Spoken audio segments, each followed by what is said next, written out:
மகிமை வெளிப்படுகிற பொழுது எல்லாம் உடைக்கப்படும். ஆமென் சொல்லுங்க.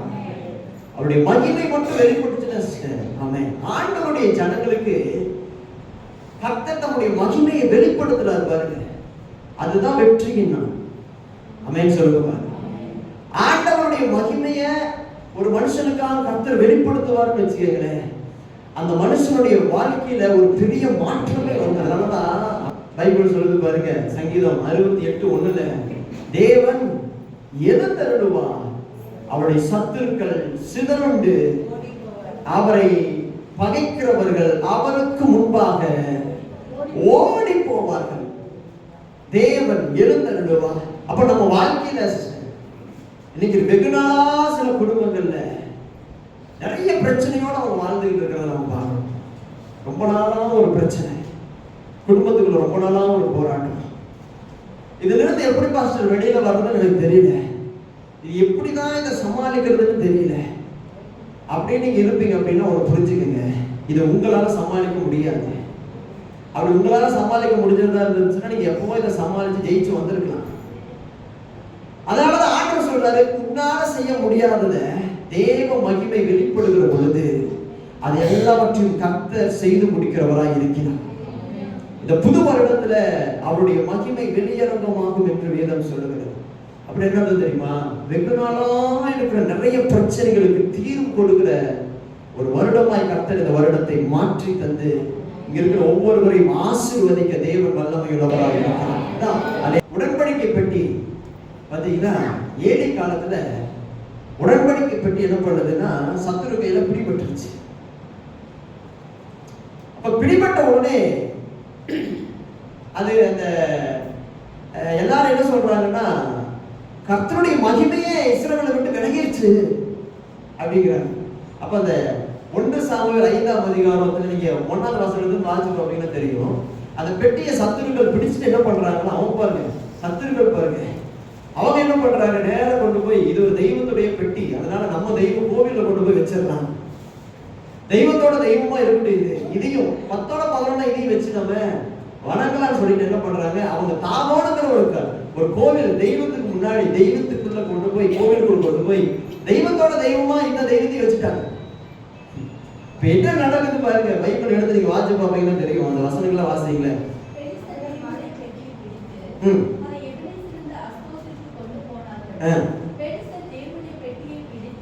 பெலிஸ்தியர் தேவனுடைய பெட்டியை பிடித்து தாகோனின் கோவிலிலே கொண்டு வந்து அவங்க தெய்வத்தோட தெய்வம் வச்சுட்டாங்க. அவங்களுடைய அறிவை பாருங்க, இவர் ஒரு தெய்வம், இவரையும் அந்த தெய்வத்துக்கு கூட தெய்வமும் வச்சாங்க. இப்ப பாருங்க என்ன நடக்குது அப்படின்னா, அப்படி வாசிக்கல, அஸ்தோதூரார் மறுநாள் காலமே எழுந்திருந்து வந்தபோது இதோ தாகோன் கர்த்தருடைய பெட்டிக்கு முன்பாக தரையிலே முகம் குப்புற விழுந்து கிடந்தது. அப்பொழுது அவர்கள் தாகோனை எடுத்து அதை அதன் ஸ்தானத்திலே திரும்பவும் நிறுத்தினார்கள். பாருங்க, அஸ்தோதூரார் என்ன பண்றாங்க, அவங்க கோவில கொண்டு வந்து கர்த்தருடைய பெட்டியை வச்சுட்டு போயிட்டாங்க. இப்ப என்ன நடந்துச்சுன்னு பாத்தீங்கன்னா, அவங்க போயிட்டு அடுத்த நாள் காலையில வந்து பாக்குறப்போ தாகோன் முகம் குப்புற விழுந்து கிடக்கு.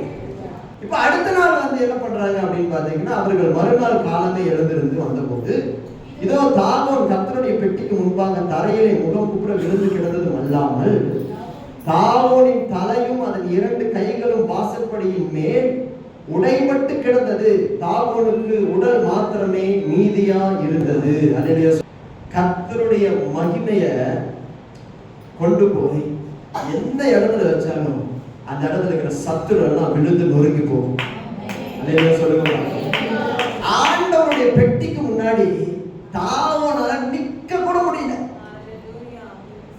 இதுதான் ஆண்டவருடைய மகிமை.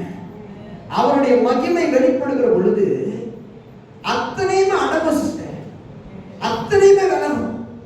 நீங்க கர்த்தரை சைலண்டா இருக்கிற கர்த்தரை தான் நீங்க பாக்குறீங்க. பைபிள்ல ஆண்டவர் சைலண்டா இல்லைங்க. இன்னைக்கு நிறைய பேர் பாருங்க, கடவுள் சைலண்டா இருக்கிறாரு, கடவுள் அன்பானவர், கடவுள் வந்து எல்லாரையும் நேசிப்பார், உண்மைதான். கடவுள் வந்து ஒரு கணத்தில் அறைந்தால் மறு கணத்தை காட்டுன்னு சொல்லியிருக்காரு, அதுவும் உண்மைதான். ஆனா அதே சமயத்துல பைபிள்ல இன்னொரு பக்கத்துல என்ன எழுதி தெரியுமா? அவர் பட்சிக்கிற அக்னி, பழி வாங்குதல் கர்த்தருக்குரியது. 2, 3, 4 தலைமுறை வரைக்கும் பழி வாங்குவார். எப்படி யோசிச்சு பாருங்க. அவருடைய கோபத்துக்கு முன்னாடி ஒருத்தர் நிற்க முடியாது.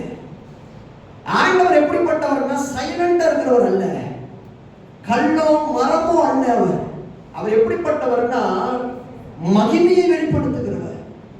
அவருடைய மகிமை வெளிப்படுகிற பொழுது எப்பேற்பட்ட சத்துருவா இருந்தாலும் அதெல்லாம் அடங்கும். அல்லேலூயா சொல்லுங்க பாருங்க. உங்க வாழ்க்கையில என்ன சிஸ்டர் பிரச்சனை, உங்க வாழ்க்கையில என்ன பிரதர் ப்ராப்ளம், நான் சொல்றேன் பாருங்க. நீங்க ஆராதிக்கிற ஆண்டவரை சரியா புரிஞ்சுக்கங்க. இப்படிதான் வாழ்க்கை நினைக்காதீங்க, கர்த்தர் இவ்வளவுதான் நினைக்காதீங்க. ஆண்டவருடைய மகிமை இன்னும் இந்த உலகம் சரியா பார்க்கலங்க, சரியா பார்க்கல. நீங்க நினைக்கிறீங்களா ஆண்டவரோட கண்டுக்க மாட்டாரு, நம்ம இஷ்டத்துக்கு நம்ம வாழுவோம். அவர் சொல்ல ஆகும், அவர் கட்டளையிட நிற்கும். அதுதான் ஒரு மகிமை. நீங்க என்ன பிரச்சனை இருந்தாலும் இந்த வருஷத்துல நான் இதை முழுசா விசுவாசிப்பாராக. எதற்காக ஆண்டவர் தம்முடைய மகிமையை வெளிப்படுத்துகிறார்? வேதத்துல நீங்க நிறைய இடங்களை பார்க்க முடியும் கர்த்தருடைய மகிமை வெளிப்படுறது. அப்படி நிறைய இடங்கள்ல ஆண்டவர் தம்முடைய மகிமையை எதற்காக வெளிப்படுத்துகிறார் என்றால் ஜனங்களை விடுதலையாக்க. அல்லேலூயா சொல்லுங்க பாருங்க. இந்த புது வருடத்துல இந்த வார்த்தையை நான் வாங்குறப்போ என் மனசுல வந்த ஒன்னே ஒண்ணு என்ன தெரியுமா? இந்த வருஷத்துல கர்த்தர் தம்முடைய ஜனங்களை விடுதலை ஆக்குவதற்காகவே இந்த வார்த்தையை நம்ம கொடுக்கிறாரு. எந்த கிரியே இல்லாத ஒரு சபையை எங்க சபை இருக்கக்கூடாது ஆண்டவரே. எங்க சபையில ஏதாவது ஒரு வெளிப்பாடு வரணும் ஆண்டவரே. எங்க சபையில உங்க மகிமை உதிக்கணும் ஆண்டவரே. இந்த இயேசுதான் உண்மையான தெய்வம்னு இங்க இருக்கிற எல்லா ஜனங்களும் அறியணும் ஆண்டவரே. இன்னைக்கு எத்தனையோ பேர் கேவலமா பேசுறாங்க, அசட்டம் பண்றாங்க, கேவலமா நினைக்கிறாங்க. ஆனா இந்த ஜனங்க எல்லாரும் ஓடி வந்து இந்த சபைக்கு முன்னாடி நின்று சொல்லணும்பா, இந்த சபையில் இருக்கிற இயேசு மட்டும்தான் உண்மையான தெய்வம்னு சொல்லணும் ஆண்டவரே.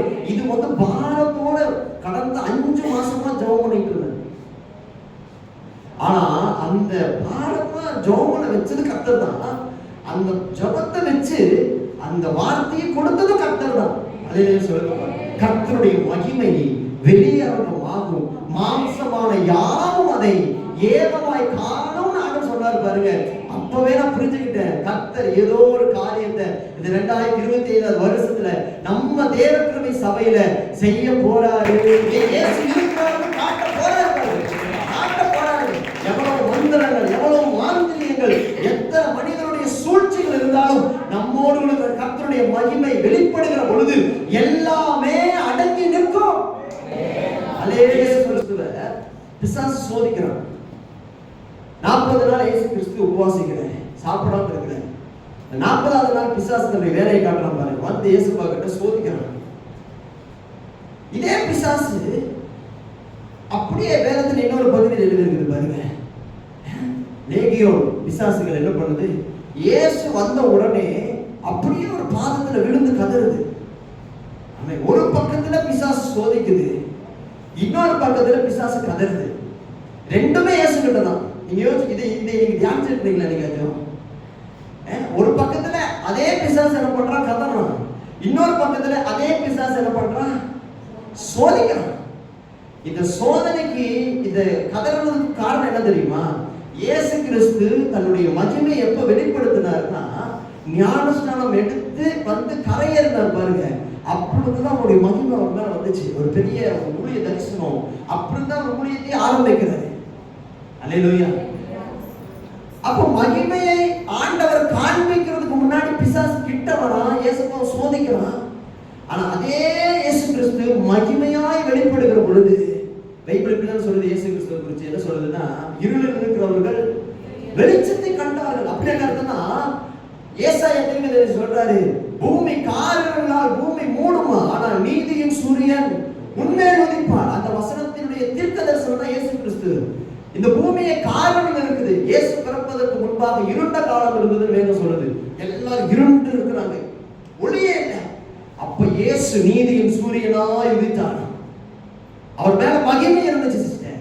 இப்போ மகிமையை ஆண்டவர் காட்டுறதுக்கு முன்னாடி பிசாசு கிட்ட வந்து இயேசுவை சோதிக்கிறான். ஆனா அதே பிசாசு கர்த்தருடைய மகிமைக்கு முன்பாக நிற்கிற பொழுது பணிந்து கதறான், ஐயோ கர்த்தாவே என்னை விட்டுருங்க. இப்ப என்ன அர்த்தம் தெரியுமா? நம்ம வாழ்க்கையில ஆண்டவர் நம்முடைய மகிமையை வெளிப்படுத்துற வரைக்கும் தான் பிசாசு நம்ம கிட்ட வருவான், நம்மளை சோதிப்பான், நம்மளை பறிச்சு பார்ப்பான், நம்மளை தொந்தரவு பண்ணிக்கிட்டே இருப்பான். எப்ப ஆண்டவருடைய மகிமை நம்ம வாழ்க்கையில வெளிப்பட ஆரம்பிக்குதோ அன்றைக்கு உங்களை கலங்கடிக்கிற எல்லா பிசாசுகளும் உங்க காலு கீழே விழுந்து கதறி சொல்லும், என்னை விட்டு நான் ஓடிடுறேன். வருஷத்துல நான் நம்புறேன் இந்த தேவ கிருபை சபையில தேவன் ஒரு மகிமையை வெளிப்படுத்த போற. இதுவரைக்கும் யாருமே பார்க்காத ஒன்று நடக்க போகுது. இந்த 2025 வருஷத்துல நீங்க பார்ப்பீங்க பாருங்க. அன்னைக்கு சொல்லுவீங்க, இந்த சபையில இயேசு இருக்கிறார், இந்த சபையில இயேசு இருக்கிறார், இவரே உண்மையான தெய்வம்னு அத்தனை ஜனங்களும் சொல்ற ஒரு காலத்தை கண்டிப்பா இந்த 2025ல கர்த்தர் நமக்கு சபைக்கு தர போகிறார். ஆண்டவர் தம்முடைய மகிமை எதற்காக வெளிப்படுத்துகிறார்? விடுதலையாக்க. ஜனங்களுக்கு விடுதலை தேவை. உங்களுக்கு விடுதலை வேணுமா? யாராச்சும் விடுதலை வேணும்னு நினைக்கிறீங்களா? இந்த விடுதலை வேணும்னா அவருடைய மகிமை வெளிப்படணும். அல்லேலூயா.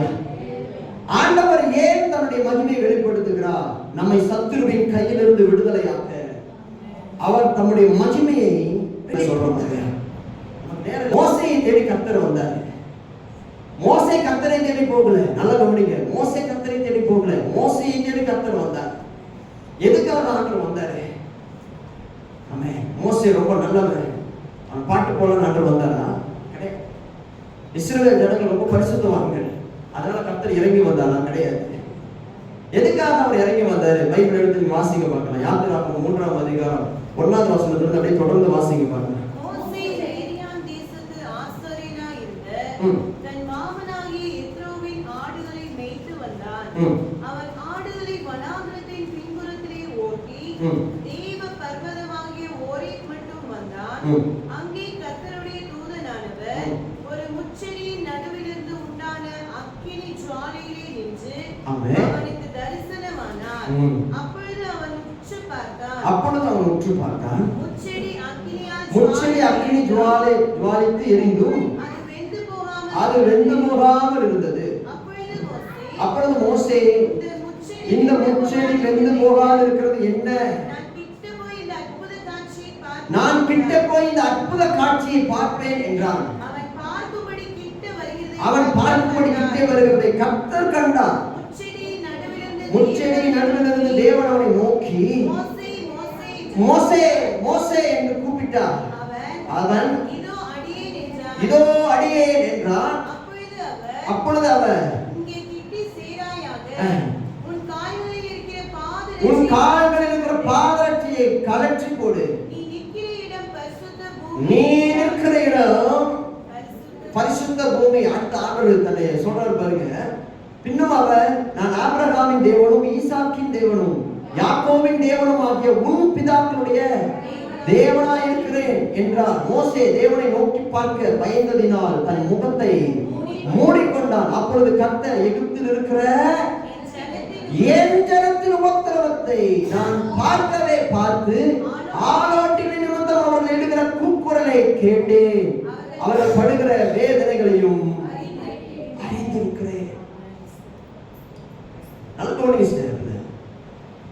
மோசே கர்த்தரை தேடல, கர்த்தரை மோசையை தேடி வராங்க.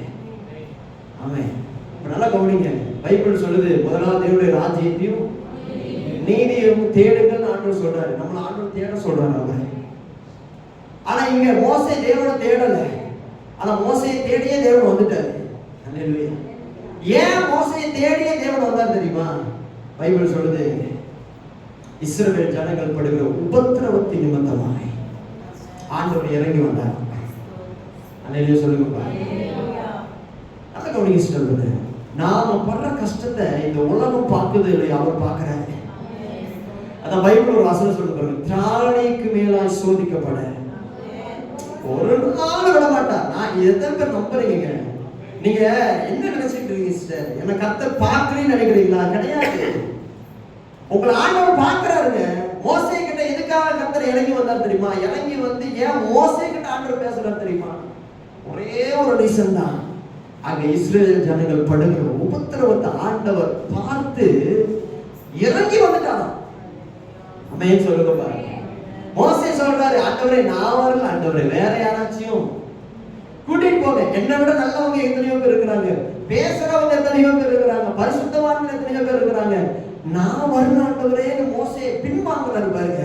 அப்ப கூட தேவனாகிய கர்த்தர் என்ன சொல்றாரு அப்படின்னா, அப்ப கூட என்ன சொல்றாருன்னா, இல்ல மோசே நீதான் வரணும். அதுக்கு அர்த்தம் என்ன தெரியுமா சிஸ்டர் பிரதர்? அதுக்கு அர்த்தம் என்ன தெரியுமா? மோசே நீ வந்து நல்ல வேலையில் இருக்கிற, உனக்கு நல்ல குடும்பம் இருக்கு, உனக்கு நல்ல குழந்தைங்க இருக்கிறாங்க, சந்தோஷமா வாழ்ந்துகிட்டு இருக்கிற, ஆடு மேய்ச்சிக்கிட்டு இருக்க, உனக்கு எந்த பிரச்சனையும் இல்லை மோசே. ஆனா ஏன் ஜனங்க அங்க உபதிரவப்பட்டுக்கிட்டு இருக்கிறாங்க. உனக்கு தெரியுமா மோசே, ஒவ்வொரு நாளும் என் ஜனங்க அழுதுகிட்டு இருக்கிறாங்க. எகிப்தியர் அவங்க நொறுக்கிறப்பெல்லாம் அவங்க அழுகிற சத்தம் என் காதுக்கு கேட்குது மோசே. அவங்க விடுற பெருமூச்சு என் காதுக்கு கேட்குது மோசே. இங்க நீ சந்தோஷமா இருக்கிற மோசே, ஆனா அங்க ஜனங்க யாரும் சந்தோஷமா இல்ல மோசே. அதனாலதான் உன்னை தேடி நான் வந்திருக்கிறேன். எத்தனை பேருக்கு புரியுது? எத்தனை பேருக்கு புரியுது? நான் இன்னைக்கு முழு விசுவாசத்தோட சொல்றேன் சிஸ்டர், முழு விசுவாசத்தோட சொல்றேன். ஆண்டவர் உங்க உபத்திரவத்தை பார்த்துட்டு இருக்கிறாருங்க. நீங்க பெருமூச்சு விடுறீங்க பாருங்க, பெருமூச்சு அந்த சத்தத்தை கேட்டுக்கிட்டு இருக்கிறாரு கர்த்தர். எவ்வளவு காலத்துக்கு மௌனமா இருப்பார் நீங்க நினைக்கிறீங்க? எகிப்து பார்வோன் எவ்வளவு அடி அடிச்சாலும் கேட்கறதுக்கு யார் இல்லைன்னு தான் அவ்வளவு அடி அடிக்கிறான். கேட்கறதுக்கு யார் இல்லைன்னு தான் எகிப்துல பார்வோன் அவ்வளவு அடிக்கிறான். ஆனா ஆண்டவர் சொல்றாரு, கேட்கறதுக்கு ஆள் இல்லை, நீ அடிக்காத, கேட்கறதுக்கு நான் இருக்கிறேன். இன்னைக்கு இந்த உலகத்துல உங்களை கேட்கறதுக்கு ஆள் இல்லைன்னு நினைக்காதீங்க. உங்களை கேட்கிற ஒரு கர்த்தர் இருக்கிறாரு. கர்த்தர் ஏதோ மோசேக்காக இறங்கி வரலீங்க, கர்த்தர் ஜனங்கள் உபத்திரவத்தை பார்த்து இறங்கி வந்தார். நீ வா மோசே, இந்த ஜனங்களை விடுதலை ஆக்குற அழைப்பு உன் மேலதான் இருக்கு மோசே, நீ வா. ஆண்டவர் மோசையே வேண்டாம்னு சொன்னாலும் விட்டு சிஸ்டர் கூட்டிட்டு வந்து நிறுத்தினார். எத்தனை பேர் அதை நம்ப? 10 வாதைகள், நேரம் இல்லாதனால சீக்கிரமா சொல்லிடுற பாருங்க. 10 வாதைகள் கொடுக்கிறார் ராஜா. எகிப்துல இருக்கிற அத்தனை பேரும் பயப்படுறாங்க. அல்லேலூயா, அல்லேலூயா. கடைசியா பாருங்க, ஆண்டவர் வந்து தலைச்சன் பிள்ளைகள் எல்லாம் சங்காரம் பண்றாரு. சங்காரம் பண்ணதுக்கு அப்புறம் பார்வோன் என்ன பண்றாரு, இஸ்ரவேல் ஜனங்களை போங்க அப்படின்ட்டு போங்கன்னு சொன்னதுக்கு அப்புறமும் என்ன பண்றான்னா, பார்வோன் மறுபடியும் இருந்தே கடினமாகறான். அவன் என்ன சொல்லிட்டு வரான் பாருங்க, அந்த வசனத்தை மட்டும் வாசிங்களேன். அவன் என்ன சொல்லிட்டு வரான்னா, யாத்திராகமம் எடுத்துக்கீங்க, யாத்திராகமம் 14ஆம் அதிகாரம், அதுல 5ஆவது வசனத்துல இருந்து நீங்க 7ஆவது வசனம் வரைக்கும் வாசிப்பீங்கன்னா பாருங்க. ஜனங்கள் ஓடி போகிறார்கள். எகிப்தின் ராஜாவுக்கு அறிவிக்கப்பட்ட போது ஜனங்களுக்கு விரோதமாக பார்வோனும் அவன் ஊழியக்காரரும் மனவேறுபட்டு நமக்கு வேலை செய்யாதபடிக்கு நாம் இஸ்ரவேலை போகவிட்டது என்ன காரியம்? பார்வோன் அப்ப கூட என்ன நினைக்கிறான் தெரியுமா சார்? அப்ப கூட என்ன நினைக்கிறது தெரியுமா? நான் தான் இஸ்ரவேல் ஜனங்களை போக விட்டுட்டேன். அப்படிதான் சொல்றாரு பாருங்க, நாம் இஸ்ரவேலை போக விட்டது என்ன? அவன் என்ன நினைச்சுக்கிட்டு இருக்கிறான்னா, நான் இஸ்ரவேலை போக விட்டதுனாலதான் இஸ்ரவேல் போயிட்டாங்க. ஆண்டவர் பார்க்கிறாரு, நீ போக விட்டியா? நீ வா பார்வோனே கூப்பிட்டு ஆண்டவர் பண்றாரு பாருங்க ஒரு பெரிய வேலை. செங்கடலை 2ஆ பிளந்து ஜனங்களை உள்ளுக்குள்ள போக வச்சு இவனை கொண்டு வந்து அப்படியே அடங்கினாரு, அப்படியே அடங்கினாரு. அப்பதான் ஆண்டவர் சொல்றாரு பாருங்க, இந்த 17ஆவது வசனத்தை வாசிக்கிறேன். எகிப்தியர் உங்களை பின்தொடர்ந்து வரும்படி நான் அவர்கள் இருதயத்தை கடினப்படுத்தி பார்வோனாலும் அவன் ரதங்கள் குதிரை வீரர்கள் முதலாகிய அவருடைய எல்லா ராணுவத்தாலும் மகிமைப்படுவேன். அல்லேலூயா. அவருடைய எல்லா ராணுவத்தாலும் மகிமைப்படுவேன். அப்ப ஏன் ஆண்டவர் பார்வோனை கூப்பிட்டு வந்தாருன்னா, மகிமையை வெளிப்படுத்த. அல்லேலூயா சொல்லுங்க பாருங்க. அல்லேலூயா. என்ன அவன் விட்டதுனால நான் இங்க வரல, அவர் என்ன அழைச்சதுனால வந்திருக்கிறோம். ஆமென் சொல்லுங்க பார்க்கலாம். கர்த்தர் நம்மளை அழைச்சாருன்னா பார்வோன் இல்லைங்க, எப்பேற்பட்ட ஒரு சத்துரு வந்தாலும் அது தடை பண்ணவே முடியாது. கர்த்தர் திறந்ததை அடைக்க முடிவோனாலும் அடைக்க முடியாது. அல்லேலூயா சொல்லுங்க பார்க்கலாம். அல்லேலூயா. எத்தனை பேர் நம்புறீங்க? அல்லேலூயா. ஆண்டவர் வந்து மோசேய கூப்பிடுறாரு. எதுக்காக கூப்பிடுறாரு? ஏன் ஜனங்களை விடுதலையாக்க நீ போ, உன்னை நான் அனுப்புறேன். மோசே போனாரு. மோசே கர்த்தருடைய நாமத்தினால ஜனங்களை வெளியில கொண்டு வர்றாரு. ஆனா பார்வோன் என்ன சொல்றான்? இல்ல நான் விட்டதுனாலதான் ஜனங்கள் வெளியில போறாங்க. ஆண்டவர் சொல்றாரு, நீ விட்டதுனால போகலப்பா, நான் அவங்களை கூப்பிட்டதுனால அவங்க வராங்க. அதை எப்படி நான் மகிமைப்படுவேன்னா நீ வா. அப்படி நம்ம இருதயத்தை கடினப்படுத்தி கர்த்தர் அப்படியே கொண்டு வந்து என்ன பண்றாருன்னா செங்கடலுக்குள்ள வச்சு மொத்தமா அடிக்கிறாரு. ஹல்லேலூயா சொல்லுங்க. இதுதான் கர்த்தருடைய மகிமை. இதுதான் கர்த்தருடைய மகிமை. அவர் மகிமை வெளிப்படுகிற பொழுது அதை தடுக்க ஒரு மனுஷனாலும் கூடாது. அது எப்பேற்பட்ட ஞானியாலும் கூடாது, அது எப்பேற்பட்ட மந்திர தந்திரங்களாலும் கூடாது. தேவன் ஒருவரே வெற்றி சிறந்தவர். அவரை போல ஒரு வல்லமையுள்ள கர்த்தர் இந்த உலகத்தில் ஒருவரும் இல்லை. ஹல்லேலூயா சொல்லுங்க. 2025 வருடத்துல நான் நம்புற ஒரு காரியம் என்னன்னா அவருடைய மகிமை வெளிப்படும். சிஸ்டர், அவங்க போக விடுறதுனால நீங்க வெளியில வர மாட்டீங்க. உங்களை கர்த்தரே வெளியில கொண்டு போவாரு. அதை தடுக்கிறதுக்கு எவ்வளவு ராணுவமே வந்தாலும் அது கூட யுத்தம் பண்ண தேவன் வல்லமையுள்ளவராக இருக்கிறார். ஹல்லேலூயா சொல்லுங்க. அவரை போல ஒரு வல்லமையுள்ளவர் ஒருவரும் இல்லை. சொல்லுங்க. சேனைகளின் கர்த்தர் பரிசுத்தர், சேனைகளின் கர்த்தர் பரிசுத்தர், சேனைகளின் கர்த்தர் பரிசுத்தர், பரிசுத்தர் பரிசுத்தரே, ஆஹா பரிசுத்தர் பரிசுத்தரே. மறுபடியும் எல்லாரும் சேர்ந்து சொல்லுவாங்க. சேனைகளின் கர்த்தர் பரிசுத்தர், சேனைகளின் கர்த்தர் பரிசுத்தர்,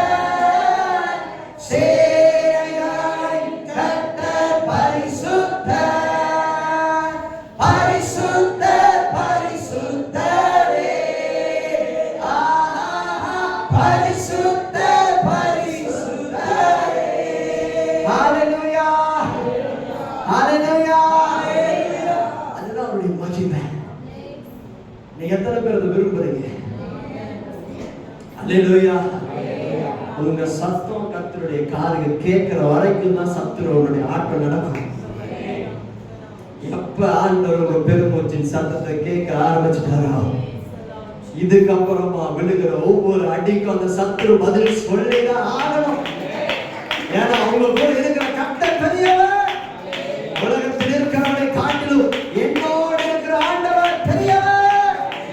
ஹல்லேலூயா ஹல்லேலூயா. ஆமென் ஆமென் ஆமென். கர்த்தர் நல்லவர். அடுத்த ஒரு காரியத்தை மாத்திரம் பார்த்துட்டு நம்ம நிறைவு செய்யலாம்.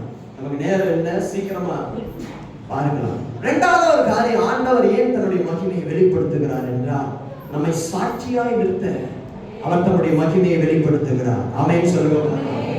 நம்மை சாட்சியாய் நிறுத்த அவர் தம்முடைய மகிமையை வெளிப்படுத்துகிறார். இந்த உலகத்தில் இப்படி ஒரு அற்புதம் செய்கிற தெய்வம் இருக்குதா? இப்படியெல்லாம் ஒரு தெய்வத்தால் அற்புதம் செய்ய முடியுமா? இப்படியெல்லாம் ஒரு மனுஷனை கர்த்தரால் மாற்ற முடியுமா?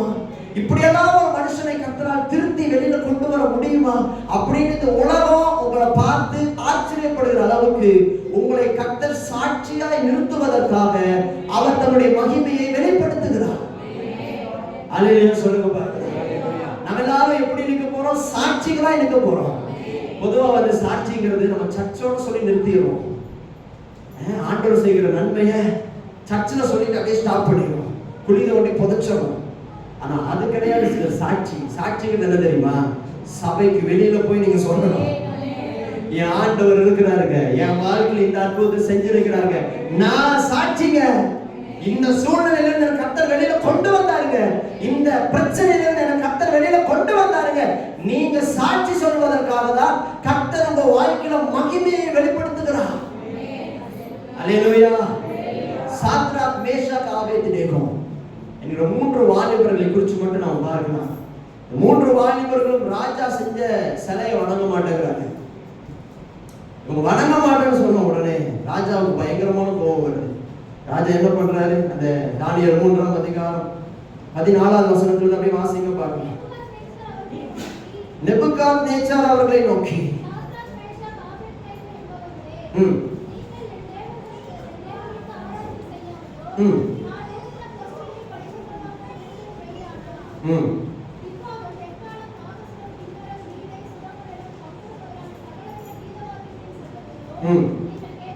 நீங்கள் கேட்கும்போது தாழ விழுந்து ஆமென் பணிந்து கொள்ளாத போனீர்கள். அந்நேரமே எரிகிற அக்னி சூளைக்குள் போடப்படுவீர்கள். பாருங்க எப்படி சொல்றாங்க பாருங்க. உங்களை என் கைக்கு தப்புவிக்கிற தேவன் யார்?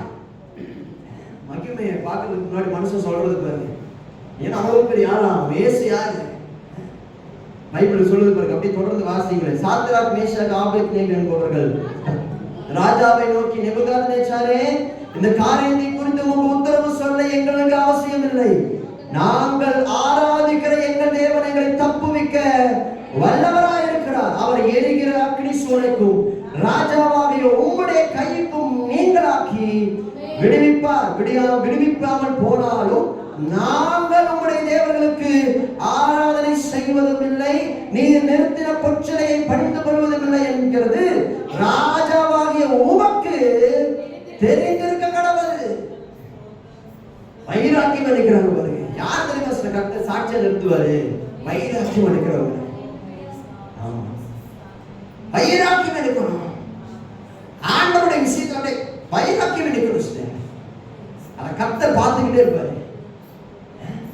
இந்த சாத்ராக், மேஷாக், ஆபேத்நேகோ எதுக்கு முன்னாடி நின்று வைராக்கியம் எடுக்கிறாங்கன்னு நினைக்கிறீங்க? அக்னிக்கு முன்னாடி. அக்னிக்கு முன்னாடி சொல்லிட்டு இருக்காங்க. இவன் ஒத்துக்கலன்னா சாக போறான். சாக போறான்னா பாருங்க, அந்த சாவுக்கு முன்னாடி நின்று பேசிக்கிட்டு இருக்கான். எங்களை ஆராதிக்கிற தேவன் எங்களை தப்புவிப்பார். அவர் தப்புவியாமல் போனாலும் நாங்களும் உங்களை அவருடைய தெய்வத்தை வணங்க மாட்டோம் அப்படி சொல்லிட்டு வைராக்கியம் பண்ணுறாங்க பாருங்க. இன்னைக்கு நீங்க காட்டுற வைராக்கியம் தான் நாளைக்கு உங்களை சாட்சியா நிறுத்த போகுது. ஆமென் சொல்லுங்க பாருங்க. நீங்க வைராக்கியம் எடுக்கிறப்ப எல்லாரும் என்ன பேசியிருப்பாங்க? அங்க படித்து இருக்கிறப்பெல்லாம் என்ன சொல்லியிருப்பாங்கன்னு யோசிச்சு பாருங்க. ஏய் லூசு, மெண்டல், ஒழுக்கமா பண்ணுங்கப்பா, செத்து போயிருவீங்க இல்லைன்னா இப்படிதான் சொல்லியிருப்பாங்க. லூசியா, நீ சரியான பைத்தியம், வைராக்கியம் எடுக்கிற இடம் வருது. எல்லாம் உலகமே ஒன்று பண்ணிட்டு இருக்குது, நீ மட்டும் வைராக்கியம் என்ன சாதிக்க போற? உன் தேவனை இந்த அளவுக்கு தான் நீ மகிமைப்படுத்தணுமா? தயவு செஞ்சு பிளந்துரு. ஒரு 5 நிமிஷம் தான், அதுக்கப்புறம் நீ போய் ஆண்டவர்கிட்ட மன்னிப்பு கேட்டுக்கலாம். ஒன்றும் கர்த்தர் ஒன்றும் தண்டிக்க மாட்டாரு. ஆமென் சொல்லுகிறேன். எத்தனை பேர் அப்படி விழுந்தாங்களோ தெரியல, நிறைய பேர் விழுந்திருப்பாங்க. ஆனா பாருங்க, சாத்ராக், மேஷாக், ஆபேத்நேகோ வைராக்கியமா இருந்ததுனால கர்த்தர் அவங்கள சாட்சியா அன்னைக்கு மட்டும் இல்லை இன்னைக்குமே நிறுத்தாரு. அல்லேலூயா. இப்படியெல்லாம் ஒரு தெய்வம் இருக்கா? அதான் மகாராஷ்டிரா நினைக்கிறேன், பஞ்சாபும் மகாராஷ்டிராவும் சரியான தெரியல ஏரியா. அங்க ஒரு மிஷினரி போய் ஊழியம் பண்ணாங்க. அவர் ஊழியம் பண்றது அந்த கிராமத்தில் இருக்கிற யாருக்குமே பிடிக்கல. அப்ப அந்த கிராம மக்கள் எல்லாம் ஒரு நாள் என்ன பண்ணிட்டாங்கன்னா ஒரு முடிவு பண்ணிட்டாங்க. என்னன்னா, இந்த ஊழியக்காரங்க உயிரோட போட்டை எரிச்சு கொண்டுறலாம், கட்டையெல்லாம் ரெடி பண்ணி வைங்க, இன்னைக்கு எரிச்சிருவோம், எரிச்சு அவனை கொண்டுருவோம் அப்படின்ட்டு. நடந்த உண்மை. இப்போ ரீசெண்டா நான் கேள்விப்பட்டிருக்காங்க, இந்த காலத்துல நடந்தது. அப்ப இவங்க என்ன பண்ணிருக்கிறாங்க அப்படின்னா, ஒரு கிரவுண்டு கிட்ட அவர் வந்திருக்கிறார் தனியா. உடனே இவங்க பிடிச்சி அடிச்சு கீழே தள்ளி விட்டு அவர் மேல நிறைய கட்டையை அடுக்கி பெட்ரோலை ஊற்றி தீ வச்சுட்டாங்க. தீ வச்ச உடனே இந்த ஊழியக்காரனுடைய மனசுல ஒரு வசனம் மட்டும் வந்துச்சான். சாத்ராக், மேஷாக், ஆபேத்நேகோ ஆண்டவர் வெளியில கொண்டு வந்தாங்க இல்லையா, இதே மாதிரி ஆண்டவர் பேசினாரா, உன் மேல ஒரு புகையினுடைய வாசம் கூட இல்லாம நான் வெளியில கொண்டு வருவேங்கிறாராம். மேல அப்படி எரிஞ்சுக்கிட்டு இருக்குது, கீழே படுத்துக்கிட்டு இருக்கிறாரு. கர்த்தர் ஒரு மனசுல பேசுறாரு பாருங்க. எரியுது, தீ பாத்தீங்கன்னா பயங்கரமா எரிஞ்சுக்கிட்டு இருக்குது. எல்லாரும் என்ன சொல்றாங்கன்னா, இதோட இவன் முடிஞ்சான், அப்படின்னு சொல்லிட்டு முடிஞ்சதுக்கு அப்புறம் எல்லாம் தீயெல்லாம் எரிஞ்சதுக்கு அப்புறமா இதோட முடிஞ்சான் அப்படின்னு சொல்லிட்டு போய் கிட்ட போய் பார்த்தாங்களா, அந்த ஊழியக்காரன் எல்லாம் கட்டெல்லாம் அவிழ்க்கப்பட்டு எப்படி சாத்ராக் மேஷாக் ஆபேத்நேகோ அப்படியே எழுந்திருச்சு உலாவுனாங்களோ அந்த மாதிரி உள்ள ஊழியக்காரன் என்ன பண்ணாரோ உலாவிட்டு இருந்தாங்க. அவரோட முடி கருங்க நடந்த உண்மை. அவருடைய முடி கூட கருங்கலையா, அவருடைய உடம்புல இருந்து ஒரு தீ ஸ்மெல் வரலையா. அன்னைக்கு அந்த கிராமமே ரசிக்கப்பட்டுச்சு. இன்னைக்கும் அந்த கிராமம் இருக்கு. இன்னைக்கு அந்த ஊழியக்காரர் வந்துறாங்க. அல்லேலூயா. அப்ப நாம என்ன விசுவாசிக்கிறோம்னா, நாம் ஆராதிக்கிற ஆண்டவர் சாத்ராக் மேஷாக் ஆபேத்நேகோ மட்டும் இல்ல, நம்மையும் சாட்சியாய் நிறுத்த வண்ணம் உள்ளவரா இருக்கிறாரு. இப்படி எல்லாம் ஒரு தெய்வம் இருக்கான்னு இந்த உலகம் உங்களை பார்த்துதான் தெரிஞ்சுக்க போகுது. நீங்க இன்னைக்கு வைராக்கியம் நினைக்கிறீங்க பாருங்க ஆண்டவருக்காக. இந்த வைராக்கியம் தான் நாளைக்கு உங்க வாழ்க்கையில ஒரு பெரிய சாட்சியவே கொண்டு வர போகுது. அல்லேலூயா சொல்லுங்க பாருங்க. எல்லாரும் பண்றாங்கன்னு நீங்களும் அதை பண்ணாதீங்க. இன்னைக்கு நிறைய பிரச்சனையா அதுதான். கிறிஸ்தவர்களே பண்ணுவாங்க சில நேரங்கள்ல. இதான் கொடுமை பாருங்க. அபிஷேகம் வாங்கிட்டு கிறிஸ்தவ முதல்ல வாங்கி சூப்பர் அப்படின்னு நிம்மதமும் சம்மதம். அல்லேலூயா. ரொம்ப சந்தோஷம். அவங்களுக்கு அப்படியே இருக்கட்டும், தப்பா நம்ம சொல்ல வேண்டாம். ஆனா நாம அப்படி இல்லை. நம்ம ஒரே ஒரு தேவன் ஆராதிக்கிறோம்.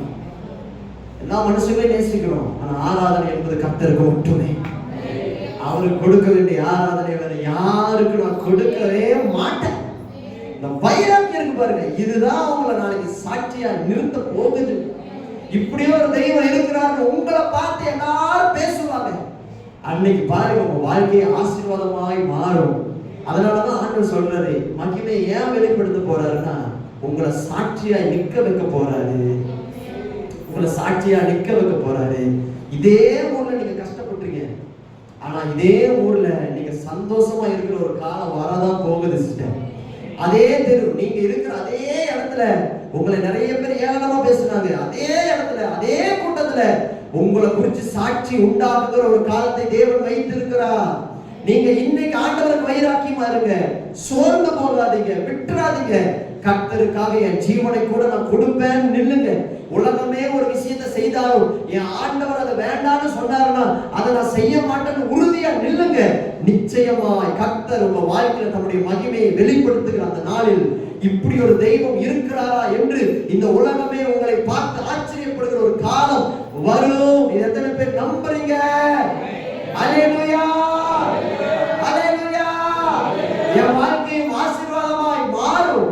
என் தேவன் என்னை ஒரு நாளும் வெட்கப்படுத்த விடவே